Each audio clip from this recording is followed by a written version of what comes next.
You know, sometimes on this podcast, guys, I get introduced to guests that I actually don't know anything about until I start doing some research. And today we're joined by someone extremely interesting.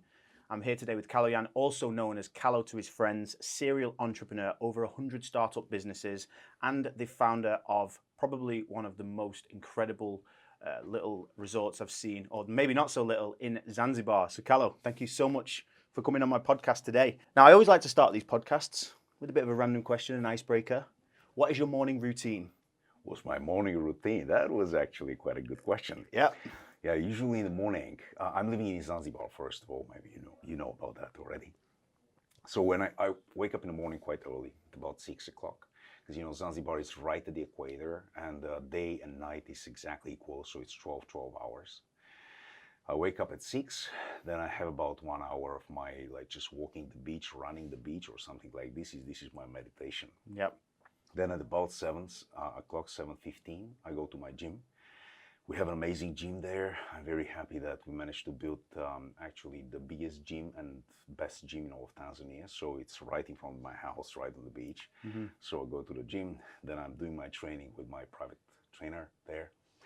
And at about 8 something, I finish my gym routine. Yeah. And then we usually go out with the horses because we have horses there, beautiful Frisian horses. Then we're just running with the horse and go into the ocean to wash them. So anything before noon is my personal time with the horses, with the gym and all these things. And depends on the wind because it's a kite destination and we're all very passionate about kite. We're kite surfing every day. It could be before noon or in the afternoon. But basically, I'm trying to have for myself at least 6 hours a day for sports and with my kids because I'm very passionate about my kids. And I love the kids and playing with them. So sometimes people say how can you be training and doing so many things and working at the same time? Do you have the time to work? Actually, it's interesting that you do have the time to work because if you try to calculate, you have 24 hours. Then I'm sleeping 8, I have another 16. And out of this 16, I have about 6 to 8 hours, which I'm spending for myself and the kids and training and sports. And I still have another 8. Yeah. But many of my friends are saying, hey, Kalo, but do you work at all? Yes, I do work, actually quite a lot. Yeah. No, that's, that's some morning routine, right? I mean, I totally agree with you there. That first 6 hours, you've built your life the way you want it to be, right? Absolutely. What's life if you're just spending the 16 hours that we've got working? It's not something, there are times where we have to work like that. Well, what really helps is that we don't have traveling there. We're never stuck in traffic or something like this. My daughter is going to school with a horse. She's horse riding on the beach. Yeah. It's just a different lifestyle. So we don't really spend a lot of time in the cars. And this is giving me way more time. So one question I want to ask, because a lot of people probably don't know much about Tanzania. So let's talk a little bit about and break it down. What is Tanzania? What's so special about it? And, how can this community look at this place? Tanzania is a country which is established in 1964 as a union in between Tanganyika and Zanzibar. So it's Tanzania, Tanganyika and Zanzibar. Tanganyika is the mainland, and it's nearly 1 million square kilometers. So it's a very, very large country, something like half of the European Union, just for you to imagine. It's really big. And Zanzibar is a tiny island in the Indian Ocean. It is considered similar tropical paradise islands like Seychelles, Mauritius, and Maldives. However, Zanzibar is developing now. It has started developing something like 10 years ago.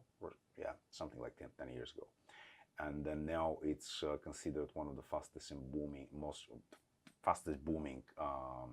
zone in the world. Like an island which is developing really fast, like in terms of tourism and real estates. Wow. So let's talk about what you do in Zanzibar. So you own the Nest. Yeah. First of all, I popped up in Zanzibar in a very strange way. Yeah. I have my other businesses, and right before the COVID started, I was back in Europe, in several European countries around, and then I ended up in Bulgaria, where I'm originally from. And then they have started talking about the COVID and lockdowns, etc., on the TV. And then I said to my wife, we don't want to stay here. Let's go somewhere. Where? take the globe. Well, let's go to Zanzibar. We Yeah. were having this idea to go and see something else. So if we have this lockdown, at least we're going to be some beautiful location where we can stay on the beach, etc. We're not going to be locked in whatever houses or something, place in Europe like this. And then we invited a few friends to say bye, about 10 people. And one of them, he said, hey, Kalo, you know what? I'm jealous for you. You're always going to these beautiful places. And I said, okay, come join me. That's in the morning. The flight is in the morning. Come for a week. And he's, come on, I can't come. It's just way too late. In the morning, really? But then he said yes. And then the next guy, 10 people decided the previous night we all go in the morning to Zanzibar. And then we did. We did go in the morning to Zanzibar for about a week. Then 3 days later, they blocked all the flights. And we ended up in Zanzibar. The first people came back home after 6 months. So it was quite an interesting situation for many of them with families, businesses, and all these things. But we really enjoyed life there because there was never lockdown there. They stopped the flights, but there was no lockdown. No masks, no limitations, no anything. So actually we had a really great time by that time there. And then we managed to find this place. There are two main beaches in Zanzibar, and one of them is number one for us because it's all about sports. It's the main beach for kite surfing, any surfing and sports in general, and pubs and clubs and everything is there. And we decided we really want to have something there. So we managed to find a place. And the only reason why we managed to make a deal was the COVID, because people wanted, I don't know, they wanted to die with money or something. I don't know why, but they were afraid and they wanted to sell. I mean, like, I don't know why. Yeah. By that time I was like, okay, let me buy and build a resort. And my friends were like, are you crazy? You see that there is no tourism, everything's going down. So how are you going to be building a resort now? So we're all going to die. My answer was, okay, well, there are two options. We either die or we don't die. Yeah. If we're going to be dying, then I better die building a paradise, something that I really love. I don't need money to die. No. Right? Then if we don't die, however, within maximum 2 years, I believe we're going to recover. And this is exactly going to be the time when I can be building a cheaper price, cheaper cost for everything. And this is what we did. And this is exactly what happened. So we built it, and now it's 4 people. Yeah, it works quite well. That's incredible. You do say, I mean, we spoke about it before the podcast, there's a risk of Zanzibar. Once you go there, there's a good chance you're not gonna leave. That's a very interesting thing you say that, because I haven't been to many islands. I mean, a comparable, I mean, it's probably a lot smaller is the Gili Islands in Bali. Yeah. So Yeah, I had smaller, that. yes. Yeah, much smaller, right? I mean, the Gili Islands, the Gili Tea is just tiny, Yeah.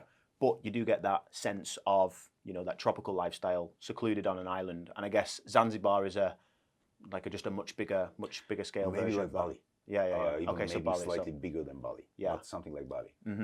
And I want to know, you wanted to get into this business of buying a resort. And when I was in Bali, I was asking people the same similar questions. In Bali, it was quite complicated. The Indonesian people were quite difficult to deal with to actually buy the land. You don't actually own the land. It's all leasehold. So what problems did you face when you actually bought that property or bought that land to actually develop a resort? Well, the two main issues that you're normally facing is bureaucracy, like everything about bureaucracy and documentation and licensing and all these things, because these countries could be slightly more corrupt Of than course. other places Yeah. around the world, so not everything is running smoothly. And on the other side is the workforce, because you need to find some people to work with, and they call it on the island, they are all pole pole, which means slowly. I used to live in Spain. Lay back. I used to live in Spain. Everything's mañana. Mañana, Yeah. yes. This is exactly what I mean. So imagine that Zanzibar is like double mañana. Yeah, I can imagine. Yeah. So these are the two main challenges. The first one we have faced by doing a very different approach to the organization structure. So I managed to find someone. Usually when I go to a place, I'm finding 3 main people in the very beginning: general manager, accountant, and a lawyer. So these are usually the people which I'm trying to have before I start whatever I'm starting anywhere in the world. Yeah. In this case, I did the same. And then my chief accountant was a very, very important guy in this case. I mean, he helped us a lot to go through all of these obstacles. And what I would say is there's a guy called Herb Kelleher. He started Southwest company in the US, airline. And he said, they said, but how did you make this airline? How are you doing in the airline business? Etc. He's a lawyer. And he said, we're not in the airline business. We're the perfect recruitment company that by accident is doing airline business. I said, what do you mean? And he said, the most important thing in any business is picking the right people. And in this business was the same for me. And any business is the same. If you don't pick the right people since the very beginning, there is a big chance of failure. Yeah. So picking the right people is actually the most important thing. And I did. Yeah. So in this case, this chief accountant, he played a main role so that we can get all the licenses, go through the bureaucracy in the best possible way. It would be hard to imagine, but we almost didn't pay any corruption or bribery or anything like this. Just because this guy knows how to deal with the local people. The more you pay, the more troubles you get. Bear in mind. Yeah. You cannot fix the problems with payment, because if you start paying, they know you're paying, and they make more troubles to you. Of course so they will, pay more. Yeah. Absolutely. So this is the first thing. And in regards to the Pole Pole, we just made a system that was very, very motivational for the people. So we made micro teams. They started working. Imagine that you're the manager of the team and you have very aggressive deadlines. And what we did is that we did have like 3 recruitment managers, 3 people picking new people, and we've been working like with 200-300 people and about 500-600 people waiting list. We've been having a lot of people waiting because it was Corona. In Corona, you could find a lot of people. There was no jobs. Right, yeah. We've been paying them quite well for the people working, but in every 2 to 4 hours, we've been evaluating their job. 2 to 4 hours, don't speak about days or weeks or months. No.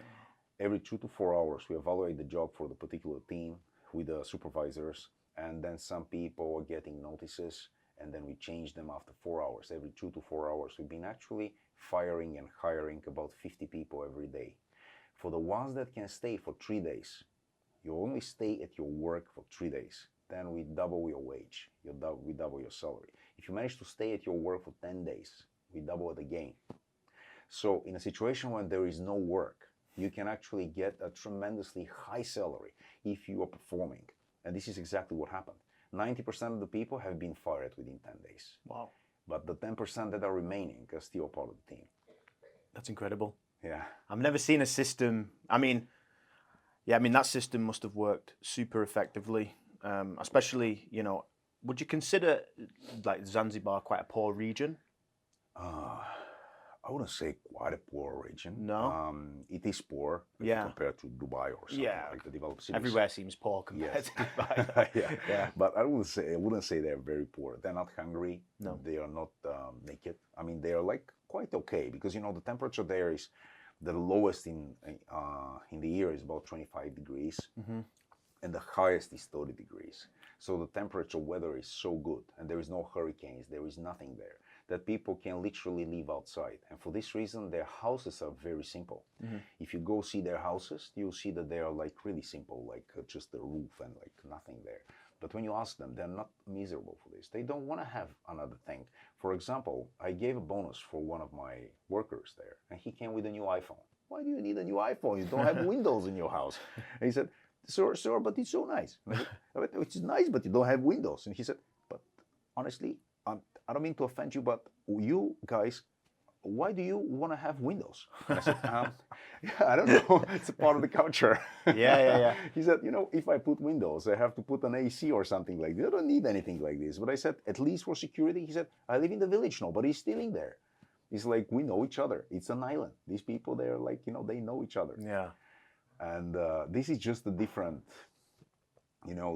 point of view, because when you go there, you would say these people are so poor, but they are not hungry. They're living in a paradise. I think the definition of poor just to us is going to seem different. I mean, because you might think someone who's earning $3,000 a month in the big city of New York or London, they wouldn't be considered poor, but they probably feel poor because they're just going to work every day on the same train to work for the same boss, to do the same work every day in, day out. I would say that's a poor quality of life, which would probably make your life feel quite poor, which I'd much rather choose living on an island with no windows, but having the freedom of being outside and, living in a tropical paradise. Exactly. You know. So when I mentioned to you that we are currently preparing a village, we start building Yeah. a village because we built the first resort. You can have windows in the village. So we built the first resort, then we bought a second one. We have a Amazing. second resort now that are next to each other, and between the resorts, we're planning a village. And the idea of the village is to start selling houses to people which are interested to have these houses and live there for part of the year. Or the whole year, because actually maybe 20-30% of the people, they're considering living there, like not full time, but most of the time. Yeah.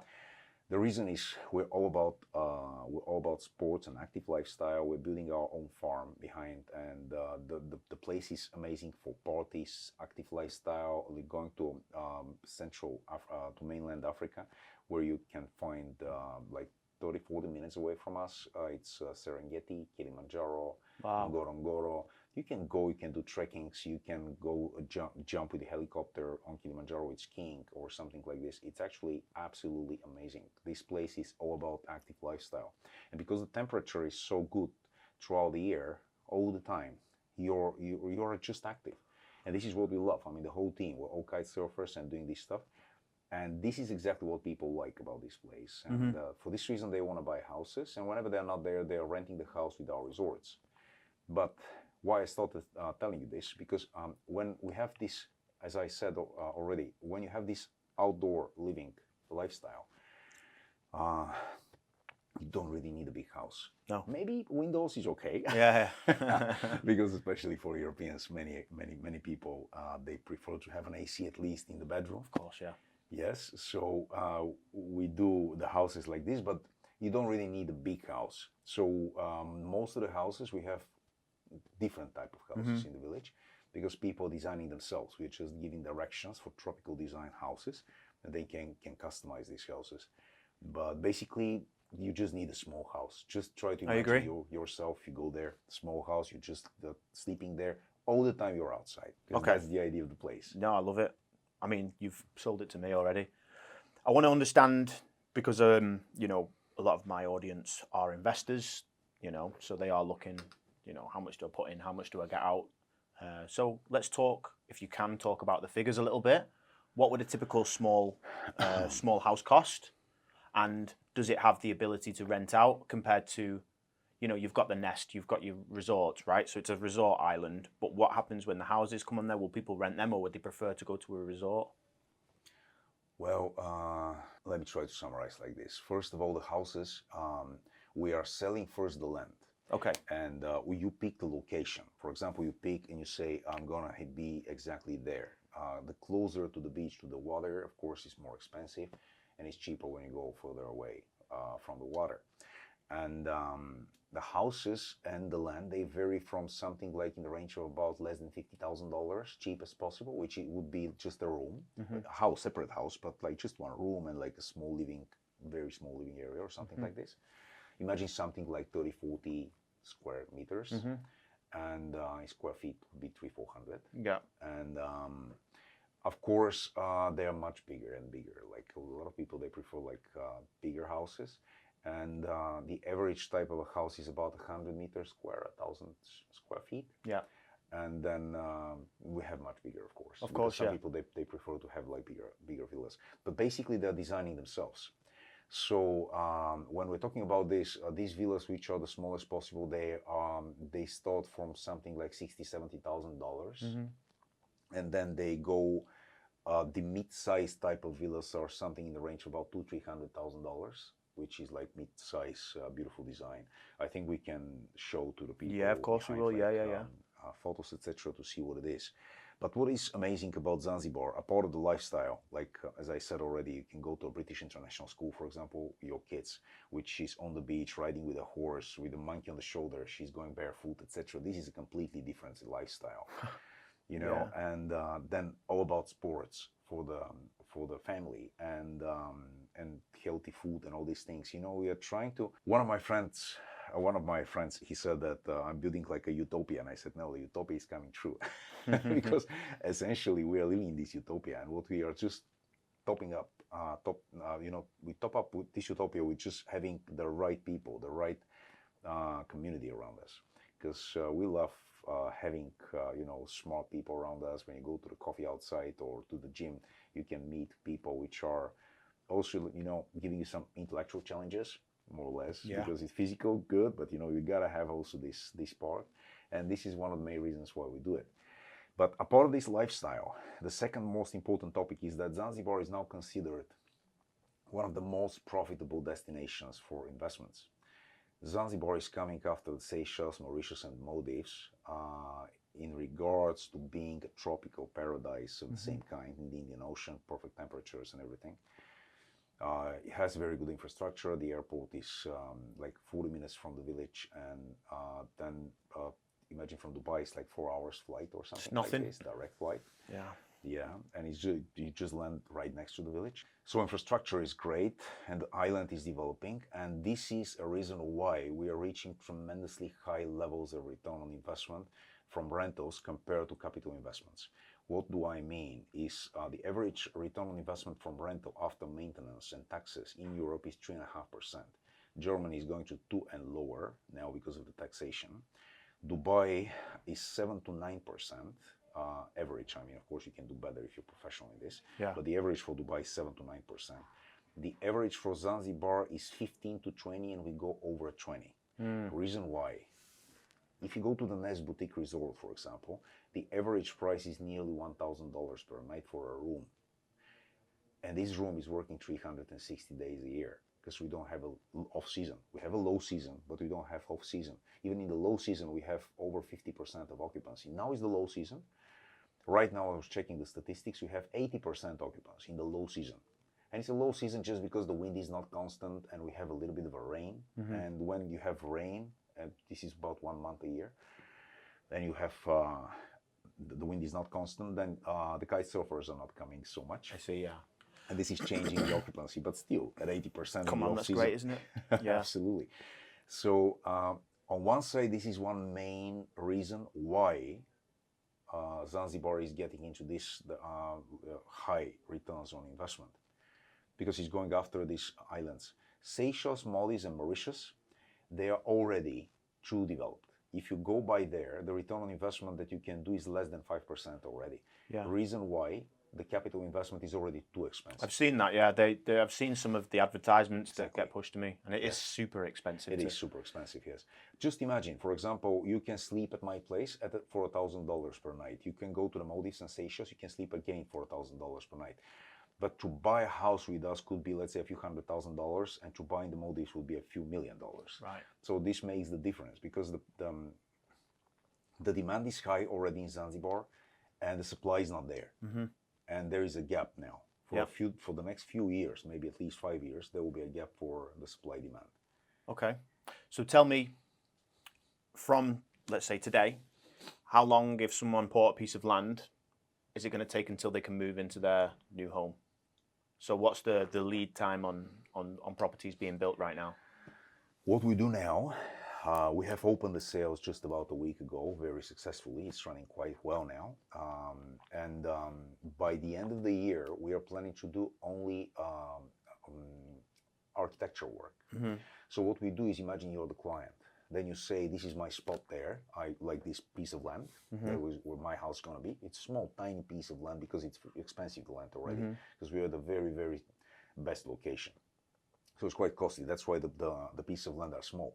But imagine you're a surfer or something like this, and you want to have like a tiny house on a tiny piece of land, which is super green in the jungle right next to the beach. You just go out and you're in the jungle, you're walking barefoot to the beach. That's the idea.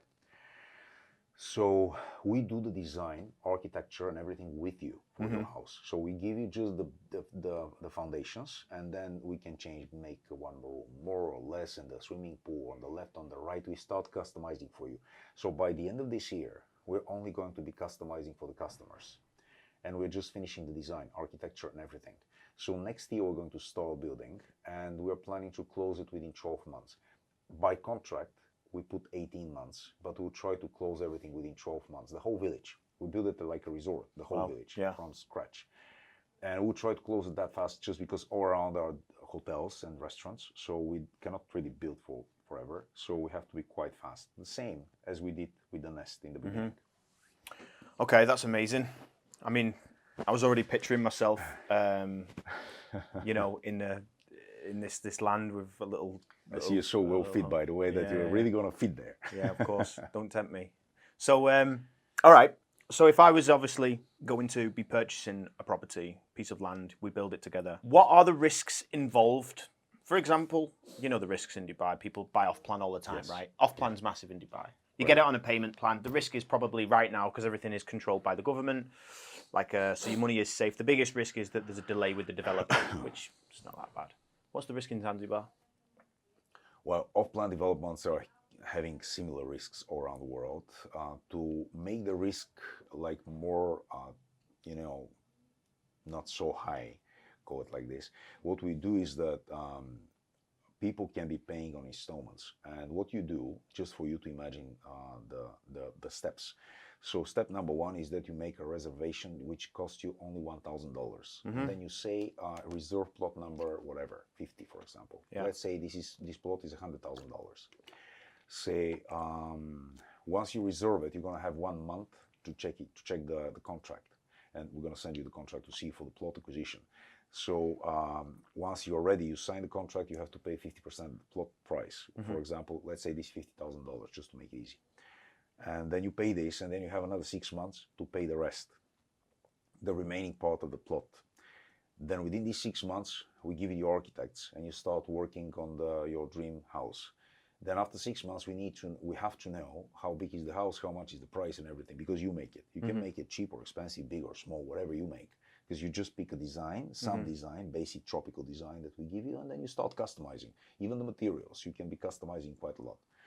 Then once you're ready with this, let's say after 6 months, or maybe after 3 months if you're faster, then you pay the balance for your land, and then we transfer the land to you.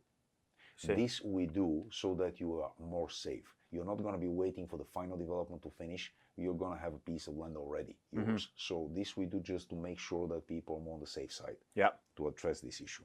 Then in the same day, you're signing the construction contract. And according to the construction contract, you start paying on phases. And there are some phases of development, and you start paying on these phases, etc. So basically, that's the main idea. We're also going to be the first developer in Zanzibar offering default payment with an American institution that is offering this for the first time in Zanzibar. So you can get finance like a bank. Like it's a non-banking financial institution. Which is also quite interesting because there's nobody offering this. For example, coming from Dubai, of course you can buy in Dubai because you're living there, here, but with the bank. But if you want to go and buy in Bali, the Balinese banks are probably not going to finance you, and the Dubai banks are not going to finance you because both they don't understand each other. We have this now, so this is also decreasing the risk on your side because if you do it this way, you still have like more certainty because the financial institutions are doing a lot of due diligence on everything for you. Even if you have the money, sometimes it's better to go with a financial institution because they do all the due diligence for you, like whatever it's. Even in this case, it's not really a lot. We are registered as a ZIPA company, which is the foreign direct investments agency in the country. And being such investment, we are ranked like Class A investor, and we have a lot of benefits. And when you're buying with us, you get all these benefits as a partner. Why do I say this? Imagine you go to Zanzibar, you just want to buy a house somewhere in some village. You just can't. No. It's not allowed. Because you're a foreigner, you can't buy. You can only buy with a company. You have to incorporate a local company. You got to have a 51% stakeholder, a local guy. And you don't really like this. No. But with us, you can buy directly. 100% ownership. Just because we're a Class A investor in the country. And you are considered same like us. Because what they do is that they consider our clients like our partners. So this is giving you a lot of certainty on the, this kind of development, which is still tropical island, is not Dubai. So it's important for the people to be secure. Of course. So we mentioned fractional sales before. I mean, I'm aware of this. I know the concept of fractional sales. So what about for the people that don't have as much money that maybe want to invest $5,000, $10,000? Yeah, thank you for this question, Joe. Do you know there are companies like this offering fractional even in Dubai? You have this Get Stake, as far as I remember, and there are a few more, each one larger, where you can buy a fraction of an apartment or something in Dubai. We do similar, however, a little bit different. So what we do is we are currently incorporating a company in Switzerland. Switzerland is the first country in the world where you can have a company which is tokenized company. So what I mean is that behind the shares of your company, there are tokens, and these tokens are recognized by the local registrar. So this means that you as an investor, for example, imagine that you buy for $100 shares, which are 100 shares, and then you decide to sell these shares. You can sell the tokens, because the moment you sell the tokens on exchange, which is great because you have liquidity straight from day one, then the buyer can claim these shares, the dividends and everything related to these shares, straight with the government. I mean, this is the first government in the world which is ready about this. I say this in Dubai, knowing that the DIFC now is working on the same. So they're preparing the same concept. As far as I know, they're still not fully ready with this. But tokenized companies will exist in Dubai as well for this very same reason. For example, GetStake and other companies here, they do this fractional sale, but they're not tokenized. So if you want to sell, you can only sell on their platform in between their users. But you can't go publicly sell on an exchange, which is giving you way better liquidity. So for this reason, we do this. And of course, records on the blockchain for the ownerships, etc. with the time. So what we do with the village is that we put a few of the houses into this company, and this company is having these houses as a collateral and as a capital of the company. And then we start selling these shares. We have already started, and we already have sold some shares, and we continue selling, so people can find it on the website. Can I say the name? Sure thing. It's called ankaya.villas. Yeah. Ankaya is the name of the village. Yeah. .villas. So on this website, you can find a menu called Fractional. So there you can invest from $100 over, let's say 1,000, 10,000, anything that is less of the cost of a villa. For example, if the villas are 30, 40, 50,000 minimum or over, and you want to invest $5,000 because this is what you have, what you can afford, you can just go there, do this investment. You can get a lot of benefits with this. And the way it works is that we have a soft cap and a hard cap. So similar to what they do here, the companies in Dubai. So what we say, for example, we are raising this much money, from this much to this much money. If we raise less than $1 million in this case, this is the minimum that the company is going to be selling, then on fractional, then we return your money by 1st of September. If we do between $1 million to $25 million, which is the target, then we are just issuing the shares. So you're going to get the shares, the tokens, etc. After 1st of September. And then if we reach to $25 million, which is the hard cap, because this is the villas, which this is the collateral that stands behind. Then we stop selling. We're not selling anymore, and then we make an incredible, reward. Yes. And we are giving away one villa for $500,000 in between the shareholders as a present, based on tombola. Imagine that you have invested only $100 or $1,000. You have the chance to win this villa. And imagine from your perspective, we guarantee 10% fixed return on investment during the construction period, and we expect more once we are operational. You have full liquidity because you can buy and sell these shares anytime, because it's on a stock exchange since day one. Then you get a personal QR code. It's a link that you can be sharing with friends. You can go to the place as an owner and get a very big discount when you're there. Or you can send your friends and say, just say my name. They just say Joe Butler there. At the reception, you're going to get the very VIP everything. And this is going to happen because they know, even though people are many investors, your friends, they don't have to know that you have invested $100, but you're like an investor there. So then imagine people spending at average about $10,000 with us, and you're getting 10% cash back from whoever you sent, and they are getting also 10% of discount. Yes. Why do we do this? Just because we are going to pay these anyway to booking.com. We pay 20% to booking, just to send the people. Instead of this, we want to build a community, because we're selling $25 million.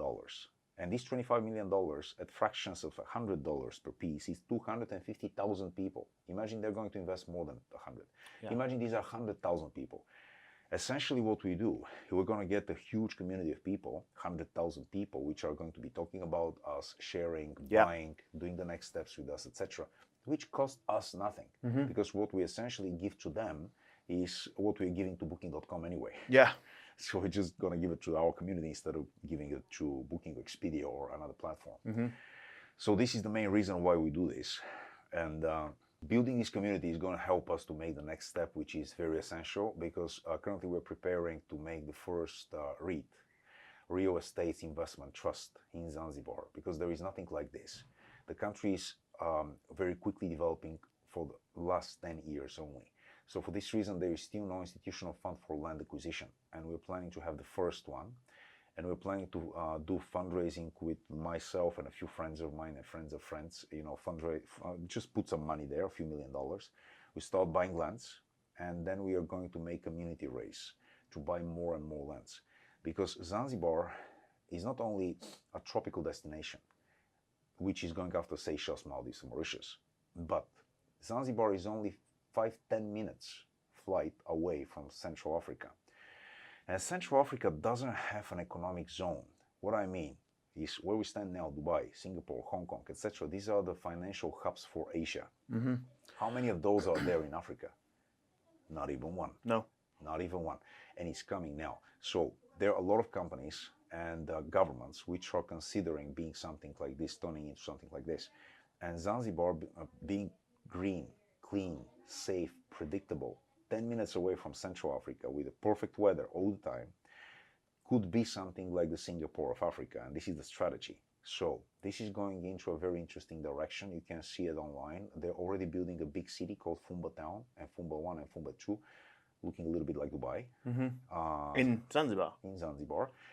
And I can show you the Domino Towers and other projects which are coming now. We can show to the people behind us, which are incredible, super artistic skyscrapers in the ocean, etc. And all this is coming because of this idea. Because Zanzibar is not only going to be the Seychelles or the Maldives, they're in the middle of the ocean. And this place is right next to Africa. And for this reason, I see a huge potential in buying the lands in this place. So basically the idea is to establish the first of a kind REIT, Real Estate Investment Trust, that is going to be also tokenized, start buying the lands. I would ask you this question, Joe. Would you buy the lands of Singapore, for example, before Singapore gets into Singapore? Yeah, of course. Yeah, that's what I mean. This is what is going on there now. Yeah. It's a combination between the two. If you take Hong Kong, for example, if you see the city of Hong Kong, it's on the side of mainland China. Here is exactly the same. The city is coming on the side of Africa. On the other side, which is the east coast, Hong Kong, you have Repose Bay there, which is green, nice. There is no skyscrapers there. It's just green and nice. And Zanzibar is going to be the same. This is the way I imagine it. So maybe 70% of Zanzibar, 60-70% will remain not untouched, but green and nice. Yes. And 1/3 will probably go into financial center, because this is they already have the projects. You see the Domino Tower behind us. Wow. I've just learned a lot about that side of the world. Yeah, it's a very exciting time. What are the steps for somebody to take? So if somebody came to me and said, I'm interested in knowing more, how do we put them in touch with you? And even, what would they do? Would they go to Zanzibar first? Do you always recommend somebody going there and understanding the place? Oh, yes, of course. Yeah. So it's always good to see, because, there are different people and they like different things. Like any other place, you either love it or hate it. Yeah. Because still this Zanzibar, if you land there, you'll see the beautiful beaches, resorts, etc. But also this is Africa. Yeah. So you'll see the barefoot kids running and playing football in the dust, etc. All these things that some people love it, like me. Some people hate it. Some people, they prefer to have this luxury lifestyle, which is only like top notch, pristine. Yeah, no. Yes. So Zanzibar is lively. It's Africa. You can see all these things still. Like I say still because I'm not sure that it's going to be there after 10 years, but at least now it's there. So it's good to go there. And what we do as a program for this, for the people to feel more comfortable, is they can come to our resorts, they can stay.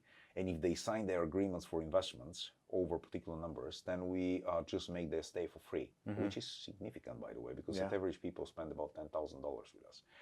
So this is going to be for free for example, for you, if you come, you buy your things, etc. there. You know, like you take the decision. If you don't make your decision, you just have a good vacation. Yeah, of course. Like, yeah. love it anyway.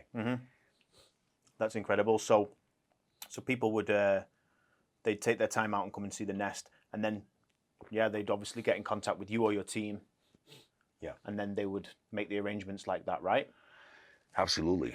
So you can anyone can go to the website of ankaya.villas. Right. They can find more information there. There is a chat there with the sales team. There is the fractional information.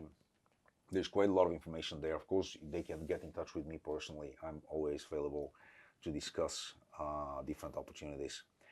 We have a lot of social media as well on everywhere. Yeah, I've Instagram, seen a lot of TikTok, it. etc. So yes, Insane. so Looks it's amazing. easy to find out the but Yeah. you can see a lot about the lifestyle there, which is important. Yeah, amazing. I want to finish off with one question. I like everybody to hear. What is the piece of advice you can share with my listeners? For you, that can be anything. Just want one piece of advice that you can share with the listeners, and that can be about business, that can be about lifestyle. What's one personal philosophy that you can share with anybody? Well, that's an interesting question. Yeah. You know, what I believe is that, first of all, we have to be chasing our dreams. And this is what I'm trying to do. Since a very young kid, I've never been chasing the money. So I've been always chasing my dreams. So whatever I like. For example, one of my ventures was a telecom company. And this telecom company, telecom solutions, we've been selling to different telecom companies around the world. And my team, my back office, they came with a list and they said, hey, Kalo, this is top 100 companies that you have to meet. And there are 2 or 3 in every country because telecoms are not so many in the country. And I said, and they are listed by priority. And I said, okay, you can buy me a ticket for number 25, number 64, and number 92. And they said, why? We have the list here by priority. And I said, I don't care about your priority. I do care about where I want to go and where I want to be. I want to learn about these countries, to see these people, to see these places.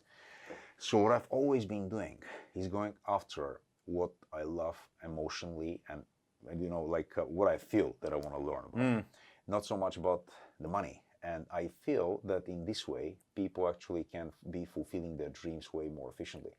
In this case, in places like this where I'm currently building my new business, I feel really great, like having all this family-driven lifestyle, all about this active lifestyle, etc. And at the same time, I feel that I can bring value. Because, you know, many people decide to go, let's say, to New York, London, or Tokyo, etc. But you can't really bring so much value at these places. You know, there are a lot of people like you there. Yeah. And when you go to places like this, you can actually do way more. So this is what I would say to the people. Just try to chase your dreams, not the money so much. Yeah. The money's coming anyway. Yeah. It's like... the money comes the money's a byproduct of chasing your dreams, right? Exactly. You know. Well, that was a very interesting conversation, Kalo, and I'm very very happy to have you here today. I'll leave everything in the description below so anyone can make the arrangements. And I'm sure you're going to get a big influx of people coming to that side of the world, including myself. I'm definitely going to take a visit very soon and get away from the bustling city of Dubai.